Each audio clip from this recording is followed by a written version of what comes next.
world has changed its altar of worship. Once we bowed before the sacred pages of books and the whispers of our own conscience. Now we kneel before screens. They glow in our dark rooms like modern stained glass, and the stories they project have become our new scriptures. The prophets of this age are not saints or philosophers. They are screenwriters, producers, and digital architects of emotion. The teenage soul, in particular, stands before these moving images as if they were mirrors of meaning, searching not for truth, but for a reflection of themselves. Yet behind the laughter, the drama, and the adrenaline of these shows lies a quiet manipulation, a spiritual training of the heart and mind that few ever notice. This is not condemnation, it is revelation. For what you binge becomes what you believe, what you repeat becomes what you resemble, what you admire becomes what you imitate. And so we must speak honestly about the invisible lessons taught beneath the surface of entertainment, about the hunger that each show feeds, and about the kind of person it quietly molds you into when the credits roll and you still feel empty. We must speak not as critics, but as doctors diagnosing a sickness that wears the face of pleasure. Because entertainment is not neutral. It is never neutral. It is the most elegant form of education. And whoever controls what you desire controls who you become. Truth, Haitian. The screen doesn't just show you the world. It shapes your soul. Every image is a sermon. Every scene a philosophy. Netflix doesn't sell shows. It sells worldviews. Every time you press next episode, you're not just consuming content, you are rehearsing identity. You are practicing what to feel, what to chase, what to call good or evil, what to glorify, and what to mock. You are being trained in invisible loyalties to the cult of self-expression, to the addiction of validation, to the religion of relevance. When you watch a teenage drama filled with betrayal, envy, and lust, you may think you are watching fiction, but your heart cannot tell the difference between rehearsal and reality. The emotions you allow are the emotions you strengthen. The envy you admire in others becomes the jealousy you permit in yourself. The chaos you find entertaining becomes the chaos you tolerate in your own life. The modern screen is not a window, it is a mirror that lies. It tells you you are incomplete until you are seen. It whispers, your worth depends on who desires you. It preaches, the loudest pain wins attention, and attention is love. And when the credits roll, you wonder why your life feels less vivid than the stories you watch, because the screen has stolen your appetite for reality. It has trained your mind to prefer illusion over intimacy, reaction over reflection, dopamine over discipline. It has turned your imagination, that sacred space where God once spoke, into a marketplace where corporations trade in your attention. They don't want your money, they want your meaning, because if they own your meaning, your money will follow. Look closer. Think of the popular shows teens obsess over, the worlds of Euphoria, 13 Reasons Why, Riverdale, Outer Banks. These are not stories. They are simulations of desire. Every color, every scene, every song is designed to create a craving. You are not watching a story about them. You are watching a manual on how to feel about yourself. And slowly, unknowingly, you begin to play a role. The rebel, the victim, the misunderstood genius, the lover who hurts, and the hero who saves. You start to narrate your own life in cinematic cliches, confusing your journey for a genre. You begin to mistake suffering for depth, drama for importance, rebellion for authenticity. And then you wake up one day restless, anxious, uncertain.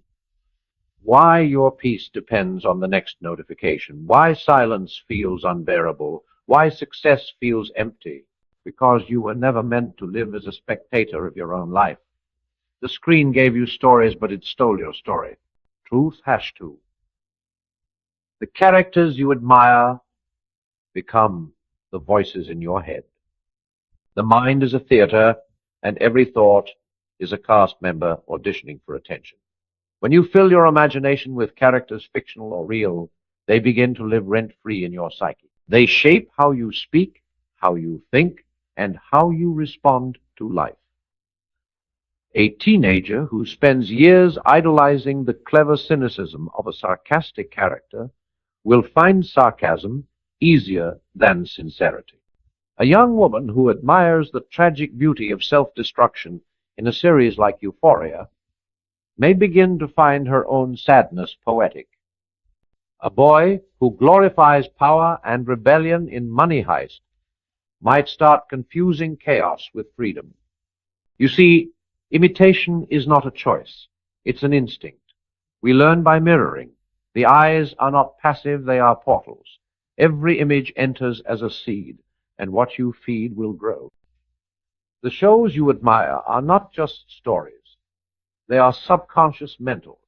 You quote their lines without realizing, you absorb their values without noticing. You justify your habits by their logic. You become fluent in their emotional language, fluent in despair, fluent in irony, fluent in apathy, and you call it maturity. But listen closely. The reason so many young souls feel lost is not because they lack ambition, but because they have borrowed personality. They live as composites of the characters they admire, stitched together by admiration, but hollow within. They speak with borrowed convictions. They dress with borrowed rebellion. They dream with borrowed ideals. They confuse originality with remixing what they've seen. And the great tragedy is this: the more they imitate, the less they know who they are. Because identity cannot be downloaded. It must be discovered through silence, struggle, solitude, and sincerity. The screen can entertain you, but it cannot introduce you to yourself. Only reflection can. Only honesty can. Only the courage to sit with your own thoughts, to confront your emptiness, to ask, who am I, when no one is watching? We live in an age of mirrors that never stop talking. Every app, every show, every post is a reflection of someone else's idea of meaning. And yet, the voice of your own soul, that quiet, divine whisper that says, you are more than this, is drowned beneath the noise of imitation. You can spend a lifetime watching stories and never write your own. You can follow heroes and never become one. You can feel everything and still understand nothing. But the good news is this: the soul can be retrained. You can reclaim your inner theater. You can become the director of your own thoughts. You can choose which characters deserve a place in your imagination and which ones need to leave.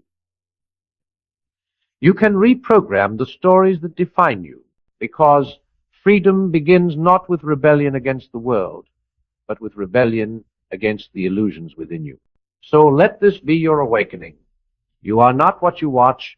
You are not what you imitate. You are what you cultivate. And if the shows you consume make you question your worth, distort your sense of love, or glorify despair, then you have been hypnotized, not entertained. The first step to wisdom is to wake up from the spell of influence. Because the screen cannot love you, it can only sell you the illusion of being seen. In the pursuit of happiness, this generation has mistaken stimulation for joy. The screen has become the altar of escape, and pleasure, that sacred spark meant to remind us of beauty, has been turned into a drug that numbs our hunger for meaning. Look at the modern teen scrolling through worlds of color, sound, and faces that never end. Every notification promises connection, but delivers only comparison. Every binge promises relief, but leaves behind exhaustion. We are entertained to death. The very thing that promised freedom has become our invisible chain. Netflix teaches you, without ever saying it out loud, that happiness means never being bored, that stillness is the enemy, that silence is a threat, that the only way to feel alive is to feel something, anything, even if it's emptiness disguised as excitement.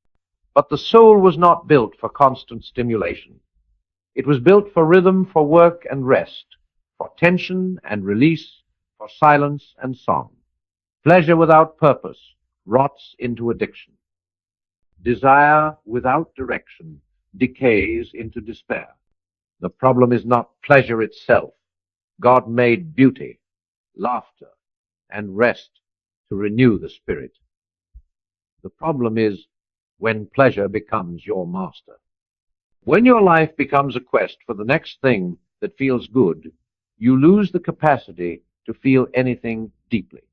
You trade meaning for momentum. You become restless in your own skin, unable to sit still long enough to know who you are. Think about it.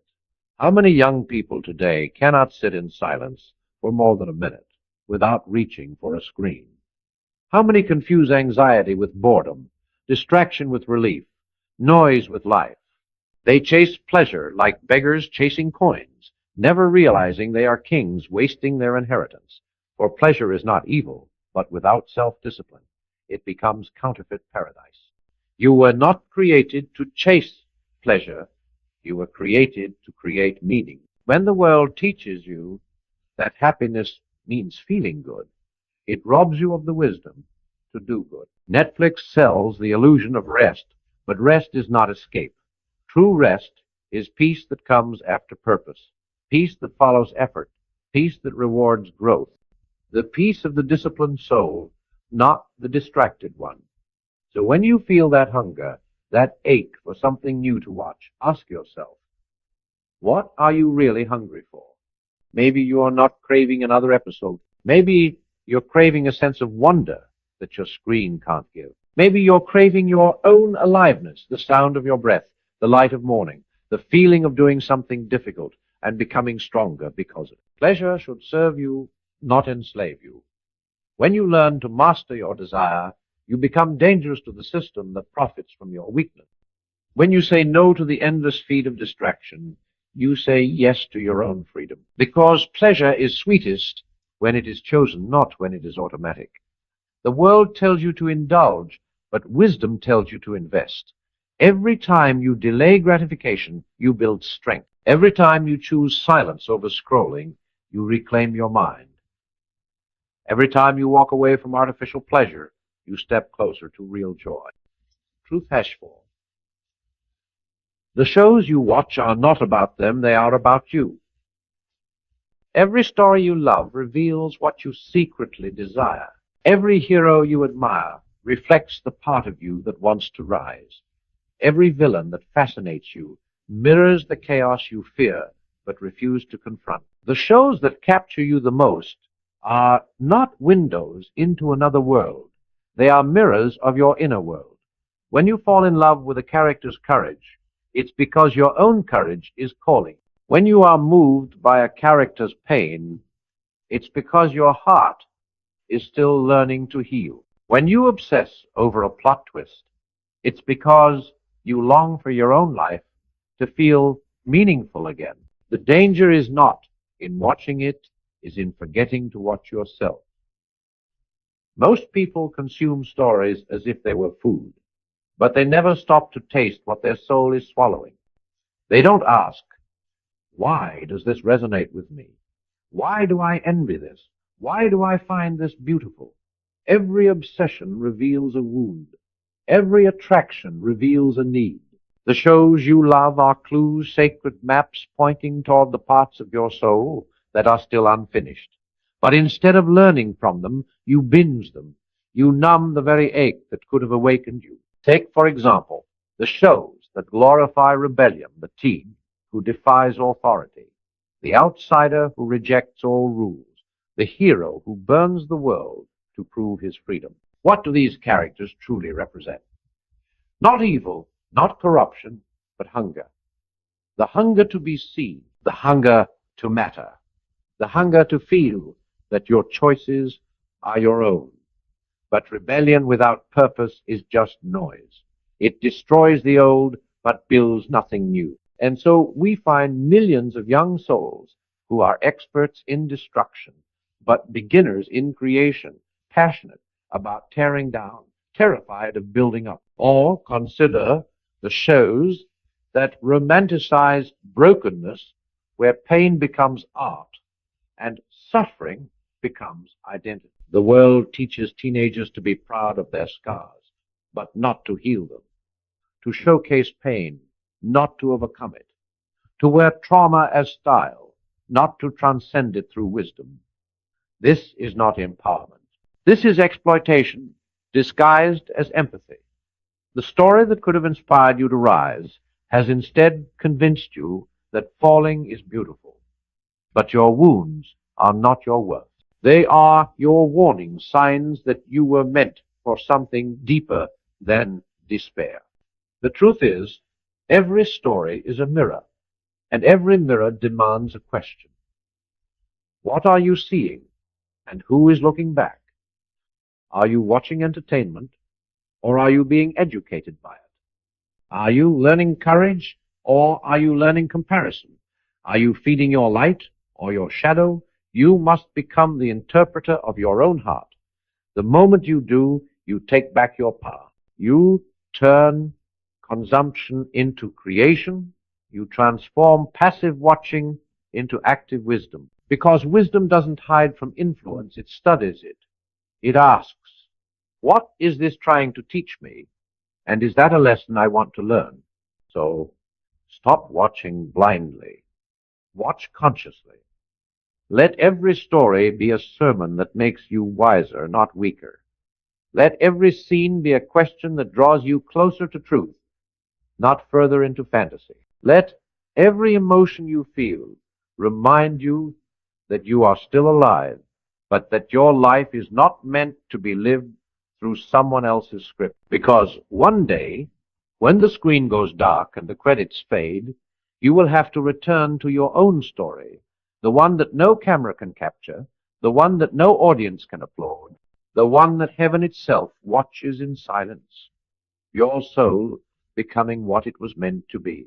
Comparison is the silent thief of joy, and the screen has made it infinite. Every scroll, every show, every flawless face that flashes before your eyes becomes a reminder that you are not enough yet. The digital world does not show you reality. It shows you rehearsed perfection. The camera becomes the new confessional, but instead of repentance, it breeds performance. We now live for perception, not purpose. We have learned to look successful instead of becoming it. The modern heart is addicted to measuring itself against illusions, and Netflix has mastered the art of feeding that hunger.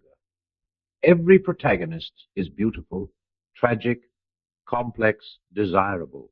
Every setting is cinematic, every emotion exaggerated, every relationship intense. You watch and you measure not with numbers, but with longing. You start to feel like your ordinary life is an insult to the drama you crave. You begin to despise simplicity, routine, quiet. But peace often hides in the very places that ego finds boring. The danger of constant comparison is that it makes you blind to your blessings. You stop seeing what you already have because you are too busy chasing what looks shinier. You forget that gratitude is not the result of having everything. It is the foundation that makes everything meaningful. Without gratitude, even paradise feels like prison. With gratitude, even struggle feels sacred. Yet the culture of today does not teach contentment. It teaches consumption.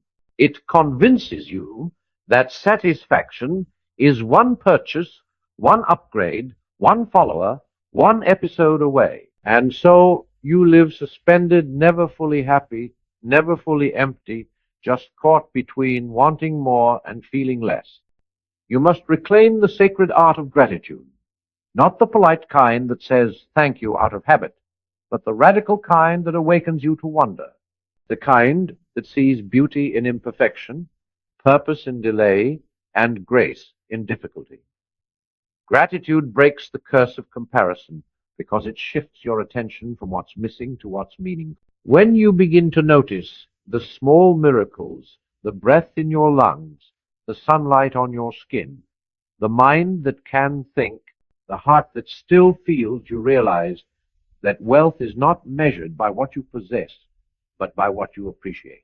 Every show you watch that glorifies excess, fame, or chaos is teaching you a false equation that more equals better. But true richness is not abundance of things. It is abundance of soul. It is when you can walk through the noise of the world and still hear your own heart whisper, I have enough. I am enough. That is freedom. That is power. Gratitude turns the ordinary into holy ground.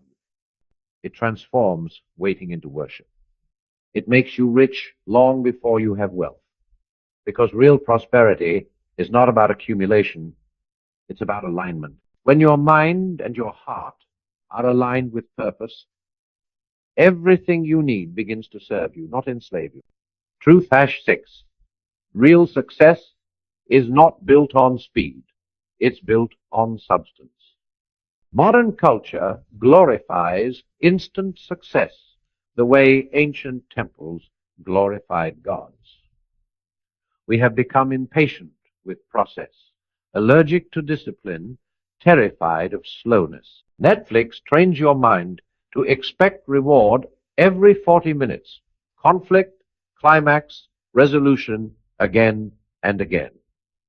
You start to think life should unfold the same way. You want quick results, immediate validation, overnight transformation. You forget that the oak tree takes decades to grow roots before it towers above the forest. You forget that diamonds are formed in pressure and time.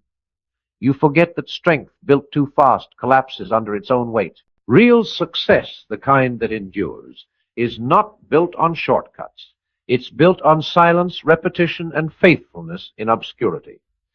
The world may not applaud your quiet growth, but heaven does. Every hour you spend improving, reading, practicing, building, when no one is watching, is an act of rebellion against a culture that worships applause over excellence. The screen shows you the highlight reels of other people's journeys, but never their hidden years of struggle.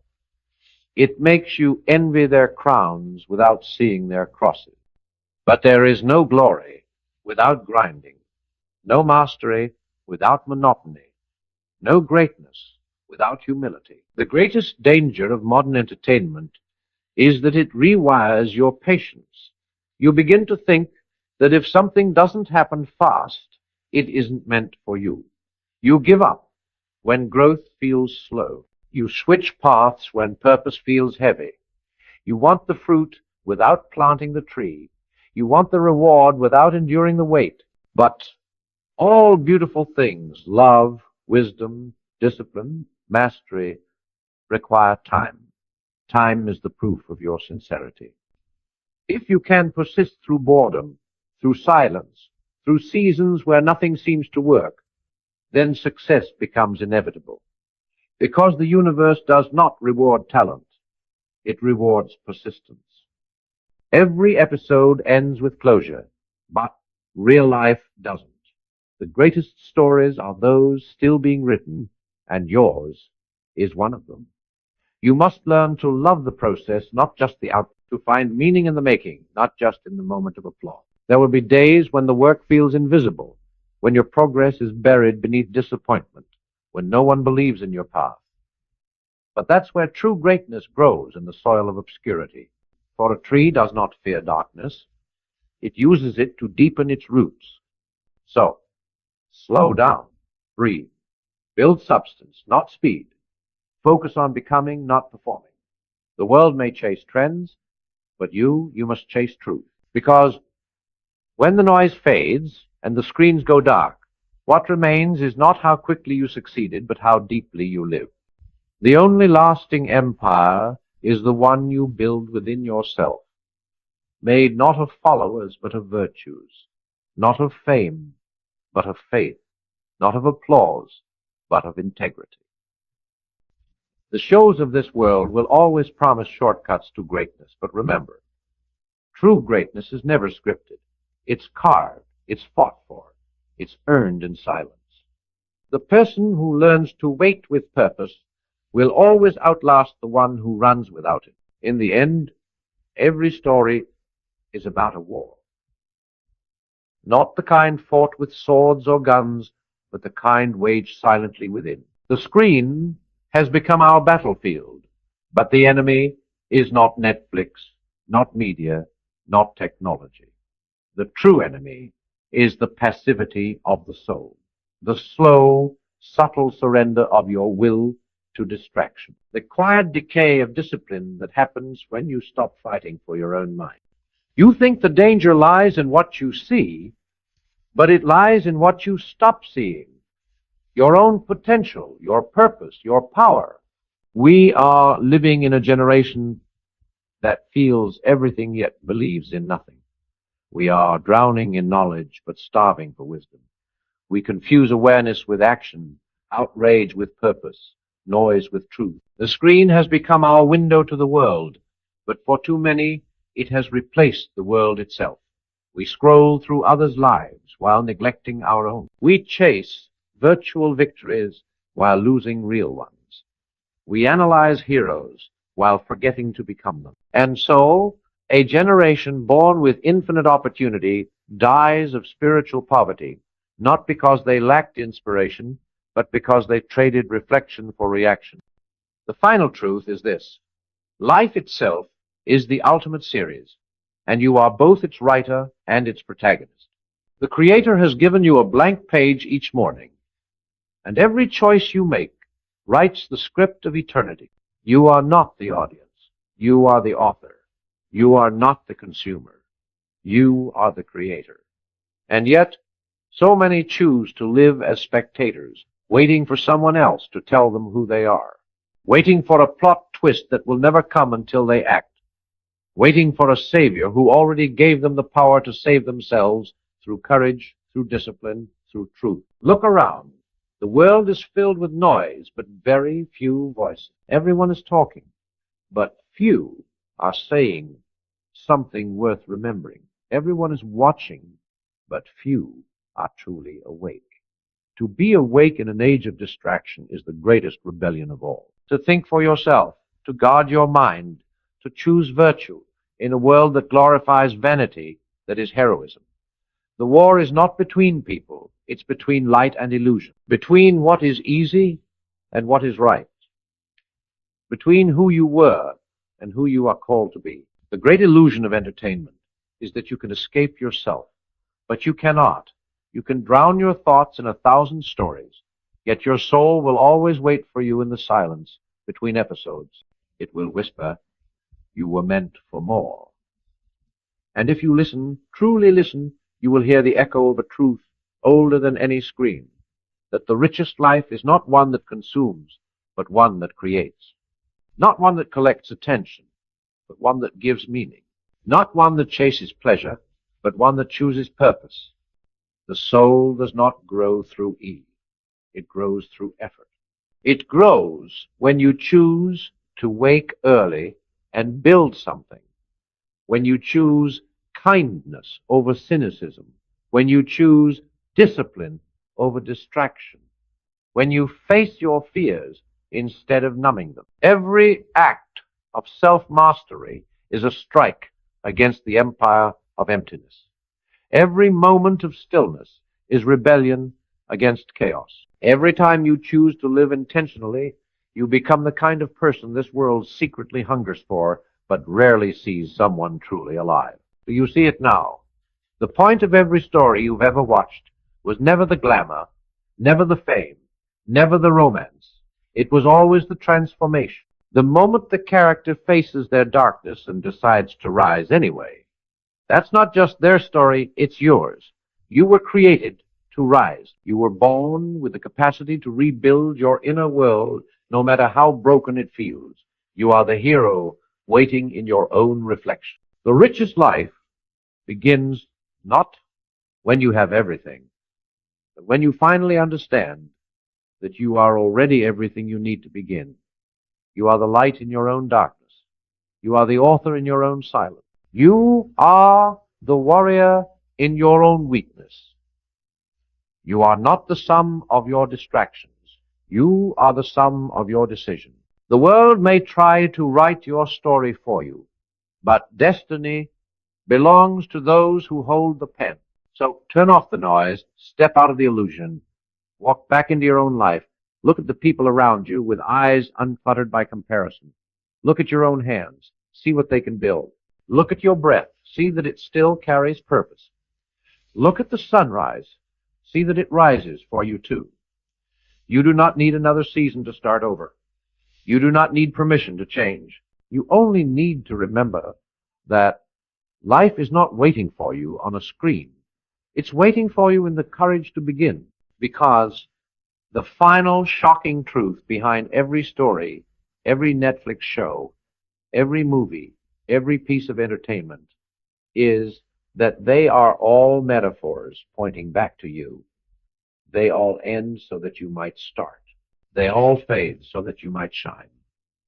They all pretend to offer meaning, but only so that you realize you were meant to create it yourself. The real show is not what you watch.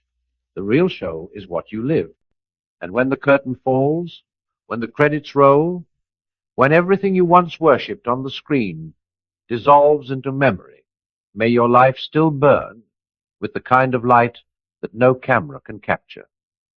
The light of a soul that woke up, refused to drift, chose truth over comfort, purpose over pleasure, faith over fear, because that not fame, not money, not recognition is the real definition of being rich.